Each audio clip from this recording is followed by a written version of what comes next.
பேச வருபவர் ஒரு அதிரடி பேச்சாளர் அமிர்தம் சூர்யா அவர்கள். முகநூலில் பல பெண் கவிஞர்களுக்கு உடன்புறவா சகோதரனாக இருப்பவர். எங்களுக்கெல்லாம் அவ்வப்போது பகைவராக விளங்குபவர். எனக்கு போட்டியாக நான் மாடலுடன் போட்டா போடுகிறேன் என்றால் அதிக பெண் கவிஞருடன் போட்டா போட்ட அந்த கவுண்டவுனை அதிகமாக இன்றும் வைத்திருப்பவர் அமிர்தம் சூர்யா அவர்கள். இன்று குறைந்தபட்சம் அரை மணி நேரத்திற்கு பேசியே ஆக வேண்டும் என்று அடம் பிடித்து இன்னைக்கு நேரம் கேட்டுள்ளார். அரை மணி நேரத்திற்கு இந்த அதிரடி பேச்சை நாம் கேட்கலாம். இன்னொன்று கடவுளை கண்டுபிடிப்பவன் என்ற அவரது சிறுகதை தொகுப்பு, நான் எப்பவுமே ஒரு டாப் 10ல ஒரு 10 தொகுப்பு வச்சுட்டு போன சிறுகதை தொகுப்பு அதுல ஒன்னா இருக்கு. அவர் கவிஞர் என்கிறத விட கவிஞர் வந்ததுனால சிறுகதையில் எழுத குறைச்சிட்டாரு அப்படிங்கிறது என்னுடைய அது ஒரு வேண்டுகோள் அவர்கிட்ட வைக்கிறேன். சிறுகதையும் கொஞ்சம் தொடர்ந்து அவர் எழுதட்டும் அப்படின்னு அதிரடி பேச்சாளர் எங்கள் நண்பன் அமிர்தம் சூர்யாவை பேச அழைக்கிறேன். மற்ற விஷயங்களை நாம் நாளை முகநூலில் பேசிக் கொள்ளலாம். நண்பர்களே, தெரிந்ததிலிருந்துதான் தெரியாததை தேடத் தொடங்க வேண்டும். எல்லோருக்கும் தெரிந்த கதைதான். தெரிந்த கதையிலிருந்தே நாம் என்னுடைய பேச்சை ஆரம்பிக்கலாம் என்கிறேன். ஒரு மன்னனுக்கு ஒரு ஐயம் எழுகிறது, ஒரு சந்தேகம் எழுகிறது. மிக பிரம்மாண்டமான விஷயத்தை தன்னுள் செரித்து விழுங்கி விட்ட பின் ஒரு சிறு விஷயத்தால் ஏதும் நடவாதது போல் இருக்க முடியுமா என்று ஒரு மன்னனுக்கு ஒரு சந்தேகம், ஒரு கேள்வி எழுப்புகிறது. வேலை வெட்டி இல்லாம இருந்தா இப்படி கிறுக்குத்தனமான கேள்விகள்லாம் தோணத்தான் செய்யும். மன்னனுக்கு அப்படி தோன்றிவிட்டது. மிக பிரம்மாண்டமான விஷயத்தை விழுங்கி விட்டு ஏதும் தெரியாதது போல் ஒரு சின்ன விஷயம் இருக்குமா? அமைச்சரை கேட்கிறார். அவர் பெரிய புத்திசாலி தான், ஆனால் எப்போதும் புத்திசாலியாகவே இருக்க முடியாது அல்லவா? அவருக்கும் ஒரு குழப்பம் வந்து விடுகிறது. ஒரு நாள் அவகாசம் கேட்டுவிட்டு வீட்டுக்கு வருகிறார். தன்னுடைய மகள் ஓடி வருகிறாள். அவள் வயது வெறும் 8 வயது சிறுமி ஓடி வருகிறாள். அப்பா, ஏன் முகம் வாட்டமாக இருக்கிறது? மன்னருக்கு ஒரு சந்தேகம் என்று மன்னர் சொன்ன அந்த சந்தேகத்தை மகளிடம் சொல்கிறார். மகள், அவர் நல்ல அப்பா, வந்த உடனே நடந்த விஷயத்தை வயது வித்தியாசம் இல்லாமல் தன் மகளிடம் ஒப்புவிக்கிறார். மகள் உடனே, அப்பா, இது மிக மிக இலகுவானது, என்னை மன்னரிடம் அழைத்து போங்கள், நான் இதற்கான பதிலை சொல்கிறேன் என்கிறார். நம்மளா இருந்தா முளைச்சி 3 இடம் உள்ள போய் படி அப்படின்னு சொல்லி இருப்போம். ஆனா அவர் உடனே அமைச்சர் தன்னுடைய மகளை அழைத்து கொண்டு மன்னனிடம் அடுத்த நாள் அரண்மனைக்கு செல்கிறார். மன்னரிடம் பார்த்து அந்த பெண் கேட்கிறார், அரசே, யுத்த தளவாடங்கள் உடைந்து விட்ட யுத்த தளவாடங்களை எல்லாம் போட்டிருக்கக்கூடிய அறை எது? என்னை அங்கு அழைத்து செல்லுங்கள். மன்னர், அங்கு போக முடியாது, மிகுந்த இருண்ட அறை, வௌவால்கள் வசிக்கிற இடம், நீச்ச நாற்றம் அடிக்கும், அங்கு வேண்டாம் பெண்ணே. இல்லை, நான் அங்குதான் போக வேண்டும். அந்த யுத்த தளவாடங்கள், உடைந்த யுத்த தளவாடங்கள் இருக்கக்கூடிய மிக பிரம்மாண்டமான அந்த அறைக்குள் அந்த பெண் வருகிறாள். ஒரு சிறு அகல் விளக்கை அந்த அறையில் ஏற்றி வைக்கிறார். சற்றென்று அந்த அறை முழுக்க இருந்த பிரம்மாண்டமான இருளை அந்த விளக்கு விழுங்கிவிட்டு அறையே வெளிச்சமாகிறது. வௌவால்கள் அலறி அடித்துக் கொண்டு வெளியேறுகிறது. அந்த பெண், அந்த சிறுமி, 8 வயது சிறுமி சொல்கிறார், மிக பிரம்மாண்டமான இருட்டை விழுங்கி விட்டு இந்த அகல் விளக்கு ஏதும் தெரியாதது போல் எப்படி உட்கார்ந்து இருக்கிறது பார் மன்னா என்று கேட்கிறார். அந்த விளக்குத்தான் கவிதை, அந்த விளக்குத்தான் எதுவானாலும் நம்ம சொல்லிக்கலாம். விளக்கினுடைய தன்மை பிரம்மாண்டமான இருட்டை விழுங்குவது. சில நேரங்களில் அகல் விளக்கு காற்றில் களவாடி கலந்து அணைந்து விடுவதும் உண்டு. ஆனால் லாந்தர் என்ற விளக்கு ஒரு விசேஷமானது. அது கண்ணாடி பேழைக்குள், கண்ணாடி பெட்டகத்துக்குள் பாதுகாக்காம குந்தி இருக்கும். அதை கொண்டு செல்லலாம், இடம்பெயரலாம். அதுவும் மிகப்பெரிய இந்த காரியத்தை செய்யும். அதுவும் குறிப்பாக பாலைவனத்தில் லாந்தனுடைய பணி என்பது சூரியனை விட விசேஷமானது. அப்படியான பெயர் பொருத்தத்துக்குரிய தோழி பாலைவன லாந்தர் எழுதிய இந்த புத்தகத்தை பேசத்தான் நாம் இப்பொழுது இங்கு கூடியிருக்கிறோம்.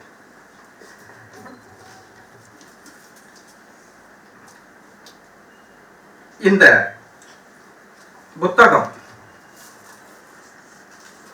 முதலில் முகம் மறைத்து எழுதி வந்த இந்த இஸ்லாமிய பெண் கவிஞரின் கவிதையை வாசிக்கும் முன் அவளுடைய மனநிலை என்ன, அவள் யாரு, எப்படிப்பட்டவ, கொஞ்சம் அவளுடைய புத்தி என்ன என்பதை பற்றியெல்லாம் நாம் தெரிந்து கொண்டால் அல்லது ஒரு சில உரையாடல் மூலம் அவதானித்து விட்டால் பிறகு கவிதைகளை அணுகுவதற்கு இன்னும் கொஞ்சம் காத்திரமான வழி கிடைக்கும் என்று நான் நம்புகிறேன்.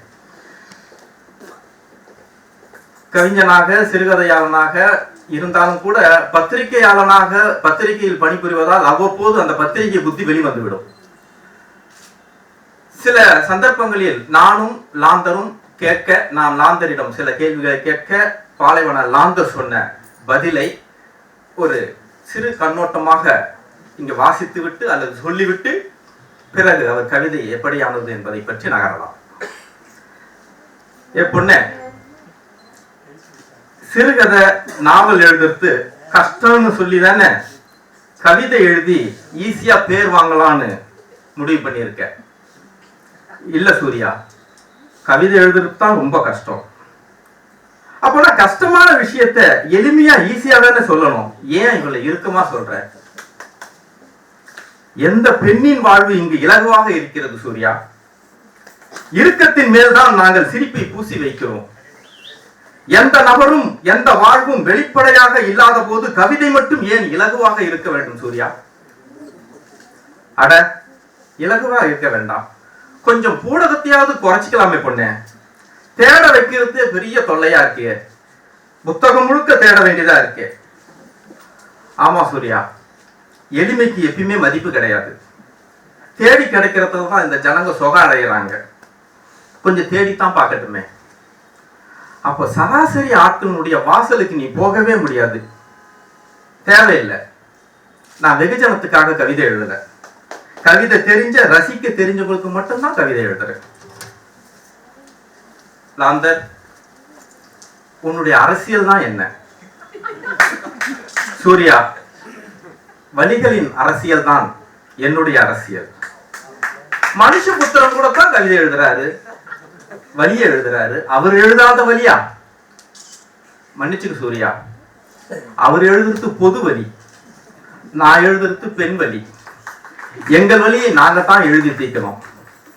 இவ்வாறாக தன்னை, தன் கவிதையை முன் தீர்மானத்தோடு முன்வைப்பவள் தான் பாலைவன லாந்தர். இந்த அறிமுகத்தில் இருந்தே நாம் இவர் தொகுப்புக்குள் நுழையலாம். புத்தகத்தின் தலைப்பு உப்பு வயலெங்கும் கல்மீன்கள். அதாவது நீங்க இந்த உப்பு வயலெங்கும் கல்மீன்களை எப்படி வளைச்சு போட்டாலும் மடக்கி போட்டாலும் ஒரே அர்த்தம், உப்பு. அவ்வளவுதான், வேற ஒண்ணுமே கிடையாது. இந்த புத்தகத்தினுடைய தலைப்பு நீங்க என்னத்தான் ஆராய்ச்சாலும் கோனார் போட்டு உரை எழுதினாலும் இதனுடைய அர்த்தம் உப்பு. அவ்வளவுதான். சரி, என் பாட்டி சொல்லுவா, என் பேர் கதிர், ஒரிஜினல் பேரு கதிர், அந்த மீன் குழம்புல 2 கல்லு போடு அப்படின்பா. இன்னொரு சந்தர்ப்பத்துல, கதிர் குப்பாமணியை கொஞ்சம் எடுத்துன்னு வா, பேர் சொல்லாததை போட்டு கசக்கனா மார்ச்செலி வெளியே வந்துடும்டா. அவ சொல்ல வந்தது எல்லாமே உப்பு தான். கல்லுன்றதும் உப்பு தான். பேர் வைத்தியத்துக்கு சொல்லும் போது பேர் சொல்லாததுன்னு வா, உப்புன்னு சொல்லக்கூடாது. பேர் சொல்லாததை எடுத்து வா, குப்பாமணியை கசக்கலாம். அப்ப என் பாட்டி கல்லுன்னு சொல்லுவா, பேர் சொல்லாதுன்னு சொல்லுவா. ஒருபோதும் அவன் வாயிலிருந்து உப்புன்ற சொல் வந்ததே கிடையாது. அதே மாதிரிதான் உப்புன்னு சொல்லக்கூடாதுன்றதுக்காகவே ஒரு தலைப்பை இப்படி சுத்தி வளைச்சி உப்பு வயலெங்கும் கல்மீன்கள். இந்த மரபு, மறைச்சு சொல்லக்கூடிய மரபு தொடர்ந்து நம்மளுடைய இருந்துகிட்டு வரக்கூடிய மரபு தான். சரி, இந்த கவிதை தொகுப்புக்கு ஏன் உப்பு என்று பெயர் வைக்க வேண்டும்? நேரடியா மறைமுகமா உப்பு தான் அது. உப்பு என்று ஏன் பெயர் வைக்க வேண்டும்? உப்பு கரையும், உப்பு காணாமல் போகும், காய்ச்சினால் மீண்டும் அகப்படும், சுவை குறைந்தால் சுவை குறையும், கூடினால் நோயாகும், மீனை போல அருபமாக கடலில் நீந்தும், நிலத்தில் கல்லாக கிடக்கும், சூரிய ஒளியில் பிரகாசிக்கும். நாட்டின் அரசியலுக்கும் உப்புக்கும் சம்பந்தம் உண்டு. அது விற்கப்படுகிறது, வாங்கப்படுகிறது, எரிச்சலை தருகிறது, எல்லாமுமாய் இருக்கிறது. உப்பு என்பது வெறும் உப்பல்ல, அது பெண்ணை குறிக்கிற குறியீடு. உப்பு வயல் என்று எஸ்ரா சிறுகதை எழுதியிருக்கிறார். உப்பு வயல் என்று ஸ்ரீதர கணேசன் நாவல் எழுதியிருக்கிறார். இந்த உப்பு வயல் கவிதையை எழுதியிருக்கிறது. இந்த தொகுப்பில்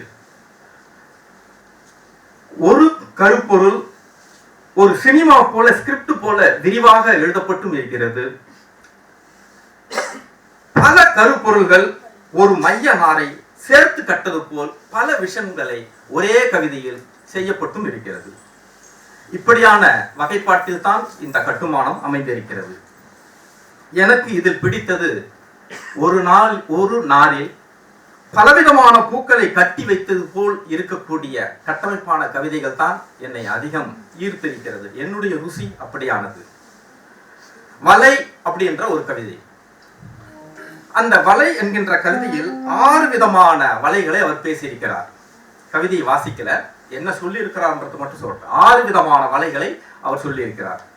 காதலன் விரல்களால் கோதுகிற போது 10 விரல்களும் வலையாகி போகிறது என்று எழுதுகிறார். 10 விரல்கள் கூட வலையாகிறது என்று எழுதுகிறார். மதம், மந்திரம், அது கூட வலை என்கிறார். பெண்ணே பெண்ணுக்கு வலையாவதை சுட்டி காட்டுகிறார். வேலை வலை என்கிறார், உணவு வலை என்கிறார். இறுதியில் ஆணுக்கு பெண் உடலே வலையாகி போகிறது என்று எல்லா விதமான வலைகளையும் வெவ்வேறு ரூபங்களில் இந்த லாந்தர் சுட்டி காட்டுகிறார். ஒரு கவிதையை மட்டும் வாசித்தால் அவருடைய திறன் பிடிபட்டு போகும். ஏற்கனவே எஸ் சண்முகமும் சுந்தரனும் மிக விரிவாக அவருடைய கவிதையை பேசியிருக்கிறார்கள், அக்குவேறு ஆணிவராக. இது கிட்டத்தட்ட ஒரு ஆய்வு அல்ல, என்னுடைய பேச்சு எப்பவுமே ஆய்வு, உணர்வு ரீதியான தளத்தில் இருந்து பேசுவது தான் என்னுடைய பாணி. நண்பர்களே, ஒரு கவிதை மட்டும் வாசிக்கிறேன். இந்த வாசிக்கிற கவிதை அவங்க எழுதுகிற ஆர்டர்ல வாசிக்கல, நான் என்னுடைய ஆர்டர்ல மாத்திக்கிறேன். கவிதையினுடைய தலைப்பு, இன்று எனது கால்கள் நடுங்குகின்றன. இதுதான் தலைப்பு. வேற எந்த இடத்துலயும் அது வரல. நான் இந்த கவிதையை வாசிக்கிறேன். கேட்க நல்லா இருக்கும் இந்த கவிதை. அன்னையின் வியர்வை வாசம் பிடுங்கி தள்ளப்படும் பால் மனம் மாறாத வகுப்பறையின் முதல் அடி. கிளாஸுக்கு குழந்தைய அழைச்சிட்டு போறப்போ ஃபர்ஸ்ட் அடி அந்த குழந்தைக்கு விழுது. அதுதான் இது. அன்னையின் வியர்வை வாசம் பிடுங்கி தள்ளப்படும் பால் மனம் மாறாத வகுப்பறையின் முதல் அடி. இன்று என் கால்கள் நடுங்குகின்றன. காதல் தோல்வியை எதிர்கொள்ளும் பலவீனமானவனின் விஷ குப்பி. இன்று என் கால்கள் நடுங்குகின்றன. மத யானையை அச்சுறுத்துவதற்காக முயற்சிக்கும் கும்கி யானையின் கழுத்தில் பிணைத்திருக்கும் பாகனின் கால்கள். ஆர்டர் போடுறதுக்கு காலில் தான் அவன் சிக்னல் கொடுப்பான். இன்று என் கால்கள் நடுங்குகின்றன. பன்றியை சுடுவதற்கு வைத்திருந்த துப்பாக்கியின் முனையை சக மனிதனின் மார்புக்கு நேரே நீட்ட அவசிய தேவை வெறும் 500 ரூபாய். இன்று என் கால்கள் நடுங்குகின்றன. சர்க்கஸ் நெருப்பு வளையத்தில் பாய்வதற்கு தயாராக இருக்கும் சிங்கத்தின் நாசியில் சட்டென பரவுகிறது பயிற்சியாளனின் இரத்த வாடை. இன்று என் கால்கள் நடுங்குகின்றன. தொடைகளின் வழியே வழிந்த 6ஆம் மாதத்து கர்ப்ப சிதைவு. இன்று என் கால்கள் நடுங்குகின்றன. கயிற்றில் இறுதியாக உதறிய கால்கள் நக்கி கொண்டிருக்கும் நாயின் நாக்கு. ஒருத்தி தூக்கு மாட்டின்னு தொங்குறா, கடைசி தருணம், கால் தொங்குது, தொங்கி கொண்டிருக்கக்கூடிய காலை நாய் நக்குது. கால்கள் நடுங்குகின்றன. தொலை தூரத்து ஆம்புலன்ஸ் சப்தத்தில் யாரோ ஒருவரின் லேப்டாப் லேப்டாப். இன்று என் கால்கள் நடுங்குகின்றன. வாகனங்கள் நிறைந்த சாலையில் பச்சை வாச குட்டிகளுடன் அலைமோதும் பூனையின் தவிப்பு. இன்று என் கால்கள் நடுங்குகின்றன. போத்த சாராயத்துக்காக இயங்கும் பிணம் எரிப்பவனின் கண்கள் இன்று என் கால்கள் நடுங்குகின்றன. இரத்த பரிசோதனைக்கு நரம்புகள் தேடும் செவிலியின் பர்சனல் அலைபேசியில் வந்த விபத்து தகவல் இன்று என் கால்கள் நடுங்குகின்றன. எல்லாவற்றையும் விட கடைசியாக ஒன்று, அகதி முகாமில் நடக்கும் முதல் பிரசவம் இன்று என் கால்கள் நடுங்குகின்றன என்று இந்த கவிதையை அவர் முடிக்கிறார். நண்பர்களே, இதில் ஒன்று படிக்கும்போது டக்குன்னு எனக்கு ரமேஷ் பிரேம் ஞாபகம் வந்தது. இதில் இந்த வாகனங்கள் நிறைந்த சாலையில் பச்சை வாச குட்டிகளுடன் அலைமோதும் பூனையின் தவிப்பு. அந்த ரோடை கிராஸ் பண்றதுக்கு அவசப்படுற பூனை குட்டி வாயில வச்சுக்கிட்டு அதை கிராஸ் பண்றதுக்கு அளவாயிர ஒரு தவிப்பு இருக்குல்ல, அந்த தவிப்பை பார்க்கும்போது கால் நடுங்குது அப்படின்னு நான் பொருத்திக்கிறேன். ஆனா அந்த தவிப்பை அந்த விஷுவலேஷன் அவங்க காட்டுறாங்க இல்லையா, இதே மாதிரி ஒரு காட்சி ஒன்று இப்போ ஞாபகத்துக்குலாம் இப்போ அட் பிரசன்ட் வந்து ரமேஷ் பிரேம் ஒரு நாவலில் ஒரு பாட்டு ஒன்று வரும். மரவெட்டை கிராமமாக இருந்து நகரமாக மாறிக்கிட்டே வரும். பெரிய சாலையாக மாறிடும், அது நெடுஞ்சாலையாக மாறிடும். ஒரு பகுதியிலிருந்து ஒரு மரவெட்டை அடுத்த ரோடை கிராஸ் பண்ண பார்க்கும். ஒவ்வொரு முறை கிராஸ் பண்ணும்போது ஒரு மரவெட்டை வாகனத்தில் நசிங் போகும். அடுத்து அடுத்து அடுத்து ஒரு மரவட்டையா அந்த ரோடை கிராஸ் பண்ண போகும். கொஞ்சம் தூரம் ஒரு மரவட்டையும் அந்த சாலையை கடக்கவே முடியாது. இந்த எண்டுல இருந்து அந்த எடுக்கு போகவே முடியாது. இது எல்லாம் மனிதனுடைய சூழ்ச்சி அல்லது மனிதனுடைய தந்திரம். ஒரு சக உயிர் தனக்கு பாரம்பரியமான தனக்கு சொந்தமான ஒரு இடத்தை கடப்பதற்கு அவதிப்படுகிறதை சுட்டி காட்டிக் கொண்டே வருவார் ரமேஷ் பிரேம். சட்டென்று ஒரு மரவட்டை பாதி தூரம் வரும். எதிர்பாராமல் ஒரு சிறுவன் ஓடி வருவான். ஒரு கார் அடிக்கும், அந்த பையன் கீழே விழுவான். விழுந்த அந்த பையனுடைய கை இன்னொரு பிளாட்ஃபார்ம்ல நீட்டிக்கிட்டு இருக்கும். இப்பொழுது அந்த மரவட்டை கைகள் வழியாக நிதானமாக ஏறி அடுத்த பிளாட்ஃபார்முக்கு போயிடும். எந்த மனிதனால் சாலையை கடக்க முடியாத துர்பாக்கியம் நிகழ்ந்ததோ அதே மாதிரி ஒரு மனிதனுடைய மரணத்தின் மீது ஏறி அந்த மரவட்டை அடுத்த பிளாட்ஃபார்மை கடந்து போகும். இப்படி ஒரு காட்சி, ஒரு சின்ன காட்சி ரமேஷ் பிரேம் எழுதியிருப்பாங்க. இந்த கவிதையை படிக்கும் போது சற்றென்று அது நினைவுக்கு வந்தது. இவர்களுடைய பாலைவன லாந்தனுடைய தலைப்பு பார்த்தீங்கன்னா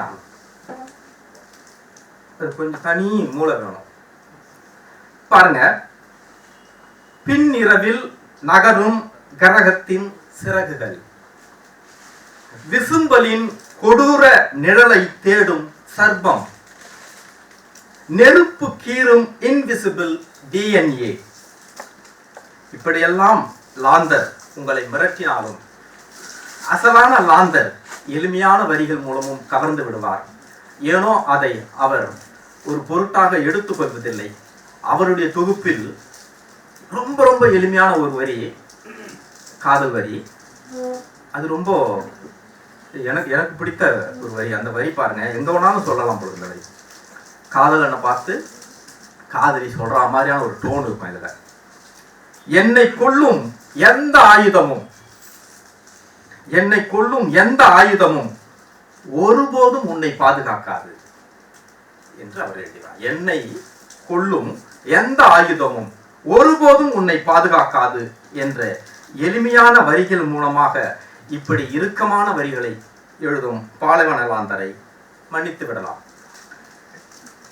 நிறைய நம்ம சினிமா தேட்டரில் மால்லாம் போனீங்களா, ஒரு படிக்கட்டு மேலே ஏறிந்தா அதுக்கு பேர் ஆங்கிலத்தில் எஸ்கலேட்டரா, ஏறினு அப்படியே கொண்டு தரையில் தளத்துக்கு கொண்டு போடுது இல்லைங்களா.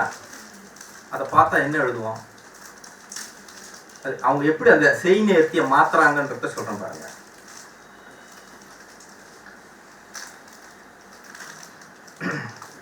புழுவின் அது போற ஸ்டைல், நகர்ந்து போறது இல்லைங்களா, அது கம்ப்ளீட் அந்த அந்த மரவட்ட மாதிரியே இருக்குது. அந்த டோன், அந்த படிக்கட்டு போய்கிட்டு இருக்கிற வேகம். புழுவின் முதுகு படிக்கட்டில் ஏறி அடைந்த தலம், அது சொல்லவே மாட்டாங்க. அது எஸ்கலேட்டர்னு சொல்லக்கூடாது. புழுவின் முதுகு படிக்கட்டில் ஏறி அடைந்த தலம். நீங்க தேங்காய் உரிக்கிறத பார்த்துருப்பீங்கல்ல, ஒரு கடப்பாறை இருக்கும், எடுத்து நச்சின் சென்டர்ல பிரிப்பாங்க நார் உரிக்கிறதுக்கு. அந்த காட்சியை பார்த்துருப்பீங்க. அதே காட்சி தான் இங்க வரியா எப்படி மாறுதுன்னு பாருங்க. இது பார்த்தா ஏதோ வேற ஏதோ ஒரு மனுஷன மாதிரி தோணும் இது. ஆனா அதே காட்சி தான். வயிற்றில் ஓங்கி ஓங்கி குத்தி கிழித்து நார் உரித்தல். அதே தேங்காவை தான். ஆனா சொல்லும் போது பார்த்தால் வயிற்றில் ஓங்கி குத்தி குத்தி நார் உரித்தல் என்பதாக இவர் அதை மொழி மாற்றம் செய்கிறார். இந்த தொகுப்பு முழுக்க கவிச்சி வாசமும் இரத்த நெடியும் வலியின் குரலும் பெண்ணின் ஓலமும் காமத்தின் கசடும் ஆண் மீதான அதீத குற்றச்சாட்டும் கூப்பாடும் அதிகம் அதிகம். தவறொன்றும் இல்லை. இவருடைய வலி, இவர் உணரக்கூடிய வலி அப்படியாக இருக்கும் பட்சத்தில் நாம் எப்படி குறை சொல்ல முடியும்? ஒரே ஒரு கவிதை, இதை எப்படி வாசிக்கிறதுன்னு தெரியல. ஆனா வேற தொகுப்புல வந்துடுச்சு, வாசிச்சுதான் ஆகணும் அந்த கவிதையை. நண்பர்களே, ஒரு பெண் இறந்து கிடக்கிறா. எப்படி இறந்தா அப்படின்றது நீங்க எனக்கு தெரியாது. அவங்க சொன்னது ஒரு பெண் இறந்து கிடக்கிறா. ஒரு வன்முறையாளன், ஆதிக்க மிகுந்த ஒரு வன்முறையாளன் இறந்து கிடக்கக்கூடிய பெண்ணினுடைய அந்தரங்க பகுதியில் கை வைக்கிறான், விரல் செலுத்துகிறான். அதிர்ச்சியான ஒரு காட்சி தான். ஆனால் அதைவிட அதிர்ச்சியான இன்னொரு வரி இதில் வரும். அவள் வயிற்றுக்குள் இருக்கக்கூடிய மரிக்காத பெண் சிசு அவன் விரலை கடித்து குதறுகிறது என்று ஒரு காட்சி. கீழே கருப்பு குருதி சரிதம் என்று எழுதி முடிப்பார். மரித்தவளின் உறுப்பில் விரலை செலுத்தியவனின் அலறலை கேளுங்கள். மரிக்காத சிசு கடித்து குதறிய கருப்பு குருதி சரித்திரம் என்று எழுதுகிறார். மொத்தமே 5 வரி தான். கடித்து குதறும் அந்த மரிக்காத பெண் சிசு இனி வரப்போகிற எண்ணற்ற லாந்தர்களின் சாயலாகத்தான் இருக்கும் என்பதற்கு எந்த விதமான மாற்று கருத்தும் இருக்காது. அது போராளியினுடைய செயல். இறுதியாக ரூமி ஒரு விஷயத்தை சொல்வார், ஒரு தத்துவத்தை ரூமி சொல்வார். அத்தோடு என் பேச்சை முடித்துக் கொள்கிறேன். வலி முழுக்க இந்த தொகுப்பில் இருக்கிறது. அது தன்னுடைய வழியாக, ஏற்கனவே இங்கு மனுஷபுத்திரன் குறிப்பிட்டது போல அது அவருடைய வழியாக இருக்க வேண்டியது அவசியம் இல்லை. பார்த்த கேட்ட யுக யுகமாய் ஜீன்கள் வழியாக கடந்து வந்த வழியாக இருக்கலாம், கற்பனை வழியாக இருக்கலாம். எந்த விதமான வழியாக இருந்தாலும் ரூமியினுடைய வரியிலோடு இதை நான் முடிக்கிறேன். ரூமி சொல்வார், வலி எங்கே உற்பத்தி ஆகிறதோ அதே இடத்தில் தான் வாழ்வுக்கான ஒளியும் உற்பத்தி ஆகிறது. உன் வலி, உன் ஒளி உன்னை வழி நடத்தும் பெண்ணே. வாழ்த்துக்கள்.